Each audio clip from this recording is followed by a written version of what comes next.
Welcome back to another episode of our Eagle Perspective podcast. I'm Mike Siciliano, Dean of Students of the Upper School. I'm joined today by an amazing sibling tandem.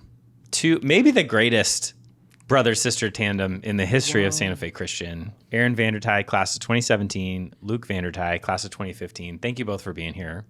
Absolutely. Thank you. It's good to see you. What was it like driving up the hill today to campus? It's been a while for both of you, I think. It has been a while. I mean, we were saying that we don't even recognize it anymore. It's pretty different. I almost went in the wrong gate. Like, it was a little chaotic, but we managed. So imagine I graduated in 2001. It looks a lot different. I'm sure. Then, so it only gets worse. I'm just telling you. Every time you come back, it's like little pieces of it, the old disappear and it becomes new and awesome. And you get the like, how come I didn't get this amazing campus? But seriously, that's the nature of it. Okay, so we're so much to talk about with you guys. I have to start. I'm going to start a little bit with you, Erin, because there's just I'm going to ask you about some Santa Fe memories. Okay. And I got to say, not to embarrass you right off the top, probably top 5 student I had in my class. I'm just going to say that. Do you say that to everyone that comes in? No, I do talk about my favorites a lot. I've been called out on that for like introducing people as that. Like someone was like, you introduce everyone as one of your favorite people. So I've tried to stop doing that a little bit. But so you took, I remember, this is what I remember of you. Okay. Coming in the classroom. Okay. And you would always sit down and ask like a really deep, intentional question. Oh, that adds up. Does this sound right? That sounds like dinner. Yeah. Yeah, there you go. Okay. So, and then going to India. Yeah. So which was a pretty remarkable trip, which we'll get into. Okay. I didn't have the privilege of teaching Luke Vandertie, although you, from what I know in talking with both Mr. Maxon and Mr. Riley, who both sing your praises, and correct me if I'm wrong, but you come back and speak to our students on a pretty regular basis. Correct. We took a hiatus, made it a resume, but yeah, I usually come back once a year. Okay. To come speak, yeah. Awesome. Well, let's get into it. So, Luke, why don't you catch us up a little bit? You graduated in 2015. Yep. What's been the journey between then and now for you? Yep. After Santa Fe, I went to University of Notre Dame out in the Midwest. I'm really sorry to hear that. It's so unfortunate. But, I know jealousy when I hear it. Oh, hey, we got you guys this year as a USC guy. Oh, finally. Yeah. I'm just going to say finally. Yeah, It's been a while, so I probably shouldn't talk too much. Oh, yeah. And then 4 years there in the cold. I studied business analytics, double major in applied math and stats. I was also the bullpen catcher and head of analytics for the baseball team while I was out there, which was an awesome experience. Yeah. And then after college, I now work out in the Bay Area up in San Francisco doing technology consulting for PricewaterhouseCoopers. Okay.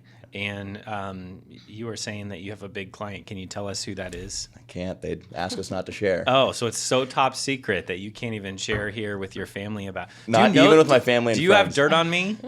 That's really my concern. You'll find out. Okay. All right. That's good. So you mentioned the baseball, being in charge of baseball or working in baseball analytics for Notre Dame. Can you explain, because some of our listeners, viewers may not know what that means. What does that mean? Yeah, so we think if you watch any professional sports broadcast nowadays, they'll talk about what's happening on the field, what are some of the super specific things that maybe they're measuring off the field, nutrition, sleep, lifting weights.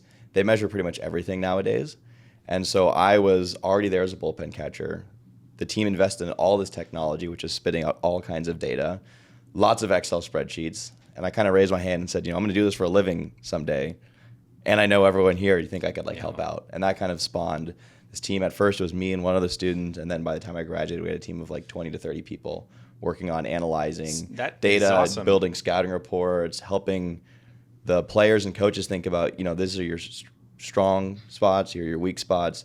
Here are things to work on to get there, and make it more of a data-driven approach. So you're being humble about it, but as I understand it, it's not like they said we should have an analytics department, let's take applications. You pretty much said, hey, we should do this. I'd like to do it. Yeah. And by the way, here's what we're going to do. Okay. So what was that? I mean, it's very entrepreneurial of you, which is a value that our head of schools talks about a lot and that we're always looking for in students. So how did you have the confidence to do that at age 19, 20, whatever you were at the time? I mean, what was that like? I think I had a really good relationship with the players and the coaches because of my couple of years, freshman, sophomore year as a bullpen catcher and traveling with them every single day and every single week. So I had a good relationship. I also did a good amount of research into what professional teams are doing as well as what other collegiate teams were doing and were kind of outpacing us. And it sort of became a no-brainer of the path is right there. We just need to follow along like other teams are doing. So did you just go in and meet with the coach and the AD and say, hey, we should do this? And they said, go for it? Yeah, I was kind of just chatting with the coach one day, and I said, why aren't we doing this? He said, we haven't like had the time or someone dedicated to think about it. And the light bulb kind of all went off for all of us of Luke's the math guy and he's the baseball guy. Yeah. This is like perfect. Yeah. And it kind of ran from there. How long have you been the math guy? Since like school, kindergarten. Okay. So, and I say that because I know it's a big part of your story here at Santa Fe with Mr. Maxon, and you know, he still talks about the legend of Luke Vandertie. So, like, could you share a little about your math journey? Which I didn't have a math journey. I don't know if you did, but Luke clearly did. So, what was that like here at Santa Fe for you? Yeah, you know, I mean, I remember when I was in 6th grade applying to come to Santa Fe starting in 7th grade and took like the intro baseline, and they're like, we think we want to push you up to Algebra 1 as a 7th grader, which was relatively unheard of. Only a couple people had done it. And I said, that's kind of odd. And they said, no, you should do that. And that kind of got things started. And that Mr. Maxon said, I want that guy. The one who's like just rolling through things. I remember in Mr. Jelinik's class in 8th grade, he pulled me aside and said, hey, Mr. Maxon explicitly wants you, an 8th grader in geometry, to come to high school math club.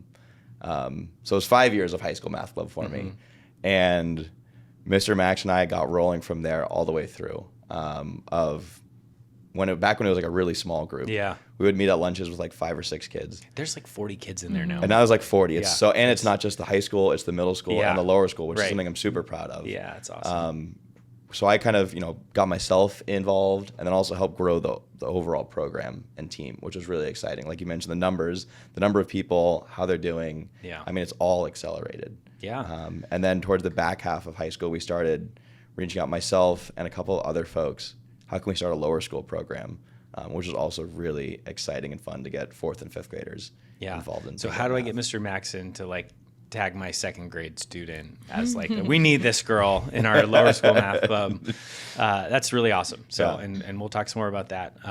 Gonna come to you, Erin. Absolutely. So talk a little bit about your journey from 2017 to now. Sure. So graduated in 2017 and went to Texas Christian University, like a lot of Santa Feers. Yep. I think I feel like when you guys went, it wasn't like it is. Like we're sending like 6-7 kids a year there now. That's how it was actually. It was? Yeah. Okay. I feel like everywhere I turned in the cafeteria, there was another SOC person throwing up the talons, Yeah.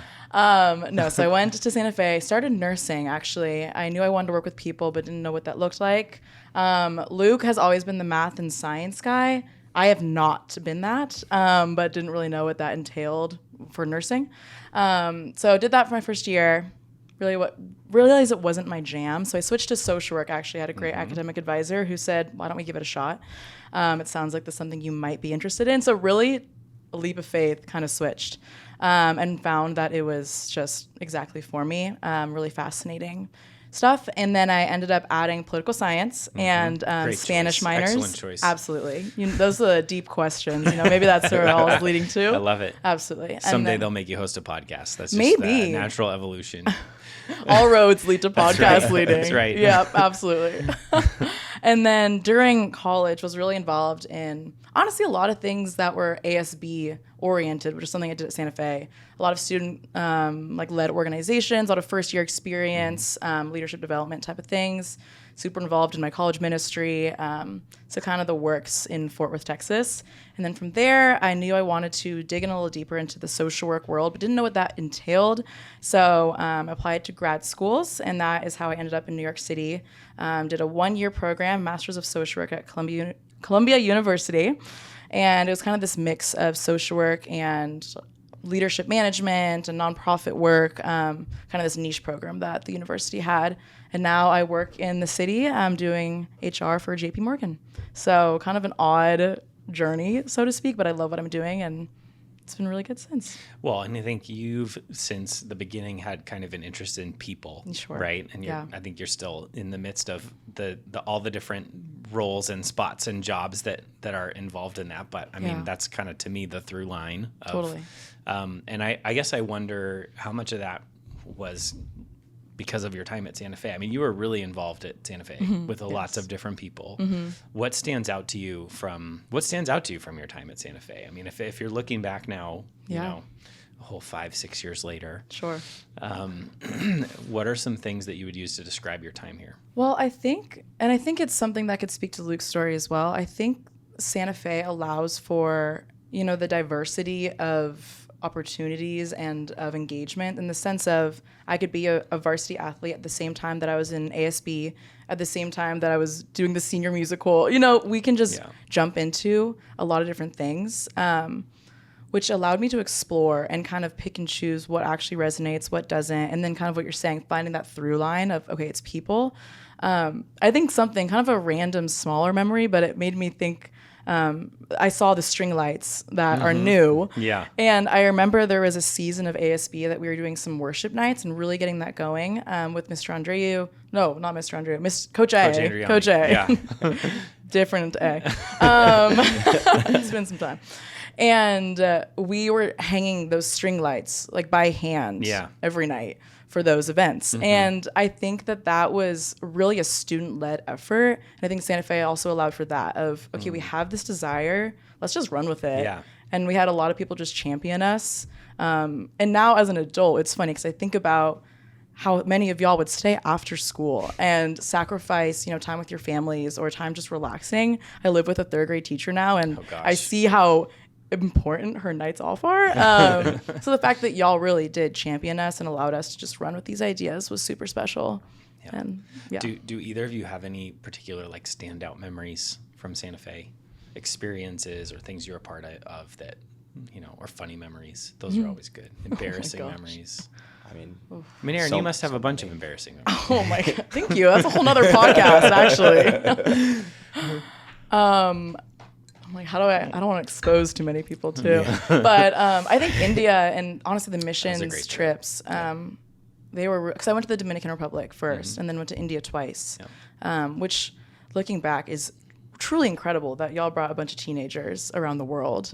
But I think that and we always say, we're going to serve, but they truly teach us more than anything. And I think it just opened my eyes to honestly the sorrow and hardship in this world and how important Jesus is in it. And that kind of led me to asking critical questions about the world and, leading to social work, which is, kind of an extension of a lot of these same principles.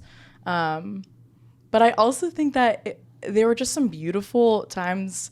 Like I remember walking into the orphanage for the first time in India, and they put these orange flowered leis on us. And I remember all of us just weeping. Yeah. Because we're like, what is this joy? What is this, music and singing and just worship around us of these kiddos immediately and just inviting us in. Just for context, having been there too, like the when you say we're going into the orphanage, like to get to the orphanage, you're driving through like the poorest of the poor. I mean, like mud huts and people going to the bathroom on the side of the road. I mean, and so then you walk into this place and you see this amazing joy. It's pretty hard not to just be like, this is so, I can't imagine feeling this way in this particular setting, but truly, it was overwhelming in a really beautiful way. But that's just a sliver of a moment that will never leave, I don't think. But awesome. Luke, how about you? Yeah, I mean, I went to Costa Rica with the basketball team on a mission trip. That was for a lot of similar reasons. I mean, very impactful. I also went to Israel with Santa Fe right after senior year, which was a lot of fun. And that was a trip I'll never forget with Garcia and Litz. That was a really cool trip. But I think a different type of memory was with the baseball team when we played at Petco Park and threw a no-hitter. That was like an all-time great moment that I'm never going to forget. Also, math retreat. Yeah. The math team took a retreat. I mean, who doesn't want to go on math retreat? Yeah, as exciting as it sounds, it was actually so much fun because I think Mr. Max and I kind of built out a nice mix of definitely went there with math in mind. We also took a group, freshmen through seniors, some new students who are getting acclimated, and it was just a really fun time to hang out with people. And he's continued that tradition. I know they did that again. I think this past summer they'll continue to do that. And you guys on the math club too. I know he's done these like big reunions over Christmas time. People come back and so you guys have built quite a community through that. Absolutely, we're looking to keep those going in the coming years. Absolutely. Obviously, people don't graduate from Santa Fe complete people. right? I mean, I think that is one of actually the myths I think that sometimes I have to remind our kids of, is the goal is not that at 18 years old you have all of the answers and you never go through any doubt. And, you know, I mean, it really is meant to be more of a route, not, you know, a finished product. So I'm sure that your faith has changed quite a bit in the years since you've left, as it does for all of us. Is there anything particular, though, that you can look back at and say, you know, I thought I was getting this in my faith at Santa Fe, but really what I realize now is, you know, this is what I learned there that I've taken with me? I mean, this isn't actually answering your question. That's fine. Okay. I mean, I'm used to that with you. You're doing it well, but like not now. Just kidding. Answer the question I should have asked. Okay. Well, I'll get to your actual question. Okay. I think something that I recognized I was learning and that has remained really important is genuinely the biblical foundation. I have a ton of friends now in the church who just never had structured biblical teaching. Maybe they came to faith later in their life, or maybe had an experience with the church growing up that maybe was more emotion or experiential based than biblical or theological. And so I think that the fact that we had so many years of deep teaching and like, let's get in the scriptures and let's study the context of what's happening. Let's memorize scripture. Now, as an adult, I find myself getting back into the practice of memorizing scripture, when as a 16-year-old, I was rolling my eyes at it. But even that, I remember the things that I memorized when I was 16. Yep. And that is truly the point of the curriculum. And so, good job. But that's foundational. I mean, the amount, I mean, I live in New York City now, and New York City could be described as a spiritual wasteland to a lot of people, and it could be seen as a really dark place. And so if you don't have, you know, this firm foundation to fall back on, it can feel really overwhelming. And so I feel thankful that Santa Fe and then, you know, churches that I went to in college really just paved the way and kind of put those roots down. Yeah, I'm so glad you say that. I say that all the time too, for better or worse. Most of the scripture I have memorized, I learned at Santa Fe. Isn't that funny? And it's like, it's a credit to Santa Fe. It might be a little bit of an indictment on myself of like the fact that I'm not as doing that as frequently as I should be. But it is amazing that like, even the like, shoot, I got this test in 10 minutes. I got to learn this thing. Yep. It sticks with you, right? It comes up at the most random times, which is super I still cool. think every once in a while, I remember that one. Yeah. Yeah, this is why I learned it. Right. Situation. And I think in addition to like scripture itself, but also like the historical context of Mr. Garcia's class. And I remember specifically that one talking about, here's what we're reading, here was the context for it. And then going and sitting in mass nowadays and thinking about the context. And then the Israel trip for me really like pieced a lot of it together when it gets real. It's like, well, this was the river. Right, yeah. Like this is the mud. And share with our audience too, because I've not gotten to go on that trip, which someday I will. But like we have students that get baptized in the Jordan River on that trip, right? It was an amazing trip. My mom came with me as well, which was a ton of fun. And it was like a 12-day trip to Israel. We spent the first half going around the whole country, and then the other half of the trip in Jerusalem itself, and visiting holy sites, reading scripture, and being like, by the way, this is the Jordan River, this is the Mediterranean Sea, like this is the Dead Sea, and floating in it. It all just becomes so real on that trip. And it was great because Mr. Garcia and Mr. Litz have done that trip many number of times. They know all kinds of hidden areas that the tour guides aren't going to take you, and make it a little more impactful for us. That was really cool. Yeah, it's awesome. What is something, like Erin, you mentioned, you know, when you were 16, even some of the things you had to do, like memorize scripture, you'd kind of roll your eyes at a little bit, right? What's something about Santa Fe that maybe you didn't appreciate at the time that you look back on and you're like, okay, I took that for granted a little bit, but I'm really grateful for it? That was my immediate thought, which isn't my real answer. School uniforms, because I miss not having to think about it. I'm so glad you picked that one. You know? Yes. It's so easy. Yeah. That one I did appreciate. So I might show this clip to the students, because every year we have to talk about dress code, right? It's like none of us came here to be the dress code police, right? We don't like it, but it is a thing, and there are some benefits to it. Totally. So every year I tell them there's an alumni that comes back that says, I kind of miss it a little bit. I didn't have to think about it. I wasn't in the fashion competition, and then so nice. Yeah. Now I do blame my lack of fashion sense now on Santa Fe. As you should. Yeah, that's a sidebar issue. But. Definitely couldn't learn it. Yeah. No. Yeah. What about you, Luke? I think the structure of a lot of things, right? You have lifting before school, and you have these periods, and then during lunch you're going to this, and then after school you've got this for an hour. Like a lot of that structure, some of it I signed up for, certainly signing up for sports, signing up for math club, but then taking that into college where you're given a lot more freedom with your time and kind of think, okay, I need to do these different things. I can't not put it on the calendar. And then after college, when you truly have a lot more freedom, especially in today's like work from home society, right, when it's very much on me to figure out how I'm going to spend my 24 hours. And so I think that like structure and reminding myself of the value of 24 hours in a day is something I learned then and really has become important now. I also want to add, I think that when I was at Santa Fe, especially towards the last few years of high school, I think the size of Santa Fe felt suffocating at times, in the sense of, I mean, we've talked about this, I think, since we've graduated, of what it means to be Erin Vandertie or Luke Vandertie or whatever other leader on campus. It can hold a lot of pressure. It's hard by the end, you know, if you've built a certain stigma and you feel like I have to live up to this reputation. Yeah. Totally. And even just everyone kind of knowing each other and knowing each other's families and the drama, for lack of better terms, it's high school. But I miss it. You know, you miss walking around and knowing each other's families and meeting people and knowing their stories and knowing that they're keeping an eye on you.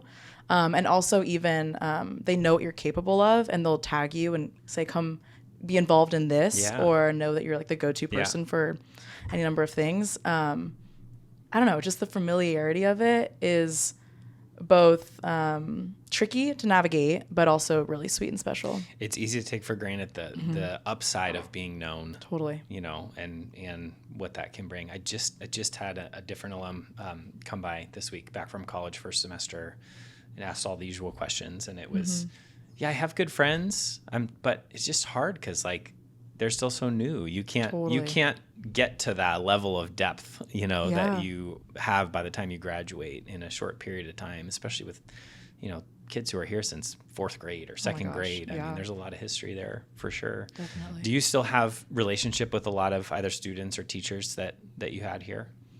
Yeah. I think we both are pretty tight. It's been really fun. I mean, a teacher like Mr. Max and I, we talked on the phone a couple of days ago. Like we get coffee pretty much every time I'm home to catch up. But for students as well, it's been really fun.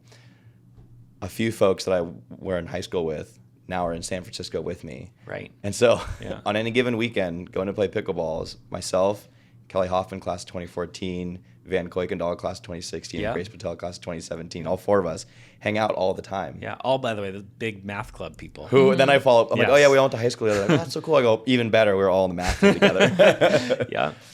And that's really fun to like see how those relationships evolve over time. In addition to friends from baseball, other friends from my grade. It's good. Yeah, there's a good core group. Yeah, definitely. Yeah, I definitely am still tight with a core group. Shiloh Jan was actually just my family this past Thanksgiving and flew out and spent it with me in the city. Oh, you know, it's one of those people that knows you through and through for a lot of years. Cool. Definitely. So yeah, it's been interesting even the different ages who you kind of reconnect with. I don't know if I told you this. Molly Stead was in church the other day in New York City, who graduated with Luke. And I just walked in and there she was. I'm like, wait a minute, this is not chapel. Let's hold on. Confusing. Or even Mariah Kettler, you know, a couple years younger than me, one of my best friends still. I'm hanging out with her on Wednesday. So it really is sweet, and coming back here and going to church and re-seeing is not a word, but seeing them again. But why is it that it is a like, for lack of a better word, it's a weird, unique thing about Santa Fe? Like that, because I don't know about you, but like in my world, non-Santa Fe people, like people are just, you still hang out with your high school friends? Like what did you not, you know, and that seems to be a common story and theme with, like, why is it that for whatever reason the relationships here stick, you know, through all the time periods where at a lot of places it feels like they don't? I mean, my first thought is, you know, Santa Fe, you're not just going to class and leaving at the end of the day. Even you're not just going to class and going to sports and leaving at the end of the day, or theater or whatever you're involved in. At Santa Fe, you're asked, you know, the deeper emotion, spiritual, questions. And, you think about class retreats, or we used to have advisory. It's kind of like a homeroom period. I don't know if that's still around. It's not. The middle school has it. The upper awesome. school now, though, we have, TMI, but we have chapel groups. So we Awesome. go to chapel, and then you have like a a 25-minute, debrief with Oh, a that's small group. awesome. Yeah. That's so cool. important. I guarantee that, some of those kids who are in those groups will probably be still talking Yeah, a number of totally. years later. That's the hope. Yeah. know? So I think it's just, you wrestle with hard questions with each other, and it kind of, when we're talking about these really deep things on a Thursday basis every week, it just opens the door in these friendships to be established differently. Like I keep thinking of, like Grace Patel. I feel like she's we honestly became best friends in your class. I know. Because we were always talking in your class. if So I thank remember, you. your section of my class had like 11 kids in it or something. And it we was were probably really all of the small. noise. No, you were all like super high achievers. So We yeah, had fun. actually it was. I mean, first of all, it was super fun, but Yeah. I do remember being like, "Hey guys, we have to do a little bit of history. Like, just calm down." Are you And sure? and you would kind of be like, "Yeah, okay." And at the beginning of the year, I would be like, "You're not going to do well if you don't. We got to get some stuff done." And then by 3 months in, it was like, "Yeah, they're going to do fine." We're past that AP test. Yeah. No, but I think Grace is a great example of, we've been friends truly since 7th grade, but really got tight in your class. But we have gone different paths in college and kind of wrestled with big questions together, but she's always remained a friend that we could ask those big questions to each other. And again, I think that Santa Fe opened the doors of, okay, it's not just going to be about, these kind of superficial pieces. It's going to be, I know your family. I know what you've been through. We've been to India together. We've, kind of wrestled with deep spiritual things. And so that'll just remain as the precedent in our friendship forever. Would Grace be mad if we talked about her trip to the Taj Mahal on the podcast? I was actually going to bring it up, but I didn't know. I think she wouldn't be mad. Okay. So you were a great friend. That's all I'll say. She ate something not great. And all I remember is at the visitor center, like we're buying tickets and it's like, where's Grace and Erin? And we won't say who, but one of them was throwing up in the bathroom. And I mean, I'm not going to say that she didn't throw up on my feet, but like, Oh, she was trooped bonding it for through sure. though. Like She we did the whole did. day. We did the whole bus ride back. and she was 2 feet from the bath, like the toilet. Yeah, we were so close. I blame Yet you for so that far. though. I mean, Oh, you probably. got- That's like, fair. can't you get her 2 more feet? There was a language barrier. I was trying to get people out of the way. Trust me, she needs to go for, Yeah. live and Anyway, you learn. Grace, we love you. We do. So sorry for outing your story. All right, Luke, how about you? I think the shared experience, like what Erin was saying, it's such a small group. I mean, it's the same people that you're hanging out with after school, that you're in all your classes together, that you're in math club with. I think of like Allie Whiting and Megan Frankie, that we had like 5 classes together in a row every year. And then we go to math club, and then we'd hang out after sports. And like, we were this super close group. And same with my friends in the baseball team. You spend so much time with a small group that either it doesn't work, and like that's fine, you respect each other and like do your own thing, or you become really close. Yeah. And those are relationships that stick, and you stay in touch with people. Just the shared experiences so much together, which I think is another part of Santa Fe, is things like math retreat. Like no one does that. No, they don't. Yeah. No one does that, but like we did, because we had such a good time, all of us hanging out together. Yeah. It's like, yes, we want to do that, and that's something we look forward to every year. Those were some awesome trips. Yeah. We like hang out with each other, and like, why not spend more time together? And Santa Fe provided all the different opportunities that you can take advantage of those. I'm sitting here struck too, and we've joked about how we're not math people like Luke, but you both had really strong academic careers here. I mean, some of the best, but you also had really different, I feel like, experiences as far as like what you were involved in, what kinds of stuff you did. So what was that like as siblings? Like, did you feel like you had to do all of the same things as him, or what was that like? That's a really good question. We've talked about this some, I feel like, over the years. I think it was pretty clear early on, even, in our lives, that we were super different temperament style and about everything else in the world. Interests. Yeah. I think there was part of me that, being Luke Vandertie's little sister, especially for those first few years at a small school, everyone knows him because everyone knows everyone. And so then I'm, immediately going to naturally fall into that role. I I think it did take a while. I remember actually going to math club a couple times and quickly realizing everyone here is so great. This is not where I belong. And that is okay. Yeah. It's okay. It took some, Grace probably dragged you into fails. that. Yeah. Yeah. Yeah, that's probably true. And also, it sounds like Mike Maxon didn't fight hard when you wanted to leave. No. Different Yeah. now. He's a very discerning man.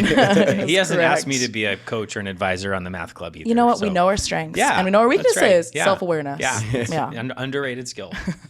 Absolutely. But I think it also is fun that we both were really involved with sports and in our faith and these mission trips. So we had a lot of common ground, but I think it was fun having very different high school experiences. I don't know. ASB, the musical. Yeah. Never going to be me. Yeah, that's I'm glad fair. it was you. That's super fair. Yeah. I mean, I remember, I'm sorry if this embarrasses you, but I remember like teaching you and coaching you through asking girls to homecoming. Oh, yes. Like, it was- Let's talk about this. I Yeah. still come to her for questions. That's true. Like, give me an example of some of the advice that you gave him on homecoming. I love Well, this is I just going. even remember like going to, Vaughn's and picking out flowers, or I think you gave Megan Frankie a pineapple one year to ask her to homecoming. I don't know what the backstory was. Yeah, It was like a SpongeBob theme ask. No, but- she just Favorite liked fruit, maybe. Okay. pineapples. All right. Hey. I don't know if that was my, advice, but Yeah. I supported him in Pretty it. sure you said not to do that. Probably. But y'all are still friends, so it works yeah, out. that's But good. no, we've had fun being different and also similar in a lot of ways. Yeah. And then goes both ways advice. Like, Luke, I need help budgeting. Yeah. Excel spreadsheet, Oh, numbers, Yeah. like all of this. this was last week, probably. That I asked that. Let it be known. And next week. Yeah. Oh, Yeah. absolutely. For the rest Yeah. of our lives. Yeah. That's good. It Yeah. comes in handy to have a person like that. Absolutely. That's Yeah. what I'm saying. All right. Well, I can't say thank you enough. Always super fun catching up with both of you. Really proud of you both. You just are amazing representatives of our graduates. And I know you're both in town, not for a super long period of time. So the fact that you took the time to come do this is great. Anytime I can bring up embarrassing stories of Erin, I'm I there will for do- that. Yeah. Well, if you have a couple you want to share with me off the air just for next time. For next time, Yeah. absolutely. Okay. That'd be perfect. So, but really grateful for you guys. No, thanks for having us. Of course. having us. Anytime. Thank you for listening and or for watching us. If this is the first time you're joining us, you can catch other episodes of our Eagle Perspective podcast on Apple Podcasts, Spotify, or on YouTube for the video podcasts or anywhere else podcasts are available. We look forward to seeing you again soon. Thanks for joining us.